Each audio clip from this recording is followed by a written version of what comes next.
DJ Moral Stories.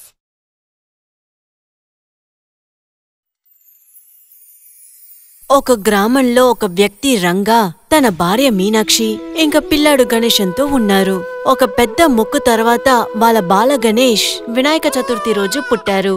అందువల్ల భార్యాభర్తలు ఇద్దరూ ఆ బిడ్డని దేవుడిచ్చిన భాగ్యంగా తీసుకున్నారు. ఆ గణేష్ మనసులో కూడా వినాయకుడిపైన ఎక్కువ భక్తి ఉండింది. వినాయక చతుర్థి రాబోతుంది. మార్కెట్లో వినాయకుడి సెలలు, స్వీట్లు మరియు అన్ని కొనుక్కోడానికి జనాలొచ్చారు. నాన్నా, ఈ రోజు క్లాస్ లో బాబు ఏమన్నాడంటే వాళ్ళ ఇంట్లో వినాయకుడి విగ్రహం పెడతారంట. ఆ రోజు హోమాలు చేస్తారట. సరేరా బాబు, నువ్వు కూడా వెళ్ళు. వెళ్ళాలా? ఎక్కడికి వెళ్ళాలి? ఎవరన్నా నన్ను పిలిచారా ఏంటి? అంటరాని వాళ్ళ నన్ను అందరూ చూస్తున్నారు. వినాయకుడు ఎందుకని మన ఇంటికి రావటం లేదు? ఎందుకు? ఈ విధంగా చెప్తూ గణేష్ ఏడుస్తూ ఇంటికి వెళ్ళిపోయాడు. రంగన్ చాలా పేద జాతికి చెందినవాడు.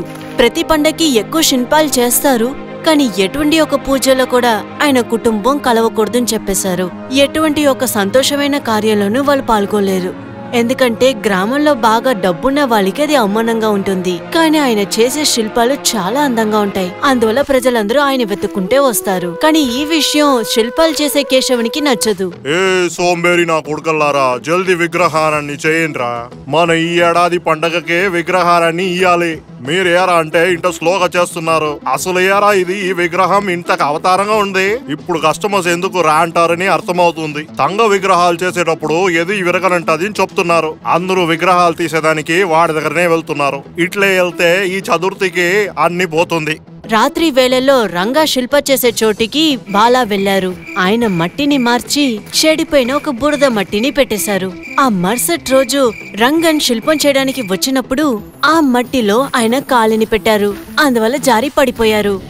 విఘ్నేశ్వర స్వామి, నన్ను కాపాడయ్యా. అయ్యో స్వామి. రంగని ఒక గొంతుని విని మీనాక్షి మరియు గణేశన్ పరిగెత్తుకుంటూ వచ్చారు. ఏంటంటే ఇలా జరిగింది? ఇప్పుడు తీసుకున్న ఆర్డర్ ని ఎలా చేయాలండి? సగం డబ్బులు జనాల దగ్గర తీసుకున్నాం. సమయానికి వాళ్ళకి సెల చేసి ఇవ్వకపోతే వాళ్ళు గొడవ చేస్తారు. ఆ కేశవుడు జనాల్ని రెచ్చగొట్టడానికి ఇది ఒక మంచి అవకాశం అవుతుంది. ఇప్పుడు ఏం చేద్దామండి? ఇక్కడ రంగాకి గాయాన్ని ఏర్పరిచి కేశవుడు అందరికీ చెప్పడానికి ప్రారంభించాడు. ఎందుకు పెద్దమ్మా, మీకు విషయం తెలుసునా తెలియదా? వాడి చేసిన పాపానికి అన్ని అనుభవిస్తున్నాడు. ఇప్పుడు వెళ్ళండి, వాడి దగ్గరనే పోయి విగ్రహాలు తీసుకోండి. నిన్న రాత్రి వినాయకుడు నా కల్లో వచ్చాడు తెలుసా? వచ్చి ఏం చెప్పాడంటే, పాపమైన వాడు వల్ల నా విగ్రహారం చేస్తున్నారంట. నేనేమో నన్నిదా చెప్తున్నాడు అని తెలిసి టెన్షన్ అయిపోయాను పెద్దమ్మా. అప్పుడు నాకు పొద్దునే తెలిసింది, విగ్రహాలు చేసేవాడు రంగన్ డమాల్ని కింద పడ్డాడంట. ఆ దేవుడికి కూడా వాడు విగ్రహాలు చేసేది పట్టుకోలేదు. ఈ విషయం గ్రామ ప్రజలందరికీ తెలియడం కోసం అలాంటి ఒక ఆడ మనిషిని చూశారు. ఆవిడ ఇంకా ఆ విషయానికి ఉప్పు కారాలని జల్లి అందరి దగ్గర చెప్పింది. ఇంకా అన్ని అలాగే జరిగింది. ఇక్కడ రంగన్ పక్కలో పడుకుని వినాయకుడి దగ్గర మాట్లాడుతూ ఉన్నారు. నానా, వినాయకుడి వల్ల అంతా సరిచేయగలుగుతారా?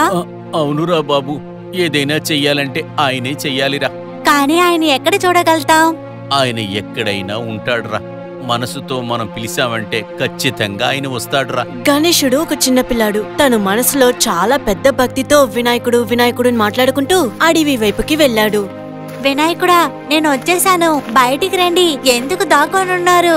అది సరే, మీరు విగ్రహం లోపల నుంచే కదా వస్తారు.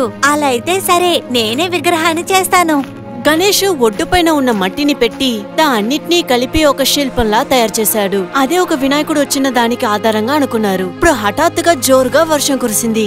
ఆ మట్టితో చేసిన శిల్పం కరిగిపోయింది. అయినా సరే గణేష్ మళ్లీ ఆ శిల్పాన్ని చేశారు. మళ్లీ అలాగే అయింది. ఇదే విధంగా 3 సార్లు జరిగినా కూడా జోరుగా వర్షం పడినా సరే ఆ శిల్పం చెదరకుండా ఉండింది.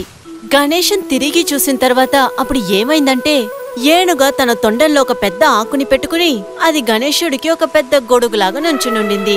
గణేశుడు ఆ చిన్న వినాయకుడి శిల్పాన్ని చేతిలో తీసుకుని వాళ్ళు శిల్పాలు చేసే చోటుకి వెళ్లి కూర్చున్నాడు.